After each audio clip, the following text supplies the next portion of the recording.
Hello guys, in this video I'll show you how you can fix R5 application error on Steam and on EA app as well. So without further ado, let's get started. First of all, go to Apex on Steam, right click on it, go to properties, install files, browse.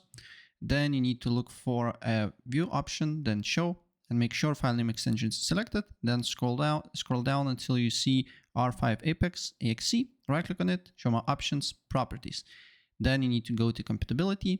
Select run this program in compatibility mode 4, select Windows 8, select disable full screen optimizations and run this program as administrator. Apply OK.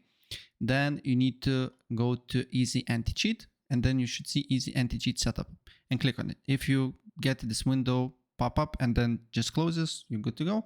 And if a easy anti-cheat open up, you need to select Apex Legends and repair and press repair. And after that, verify files here and you're good to go. On EA app, it's basically the same.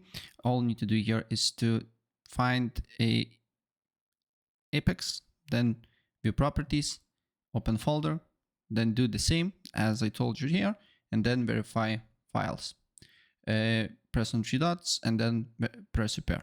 And that's pretty much it. So if I help you out, please press like.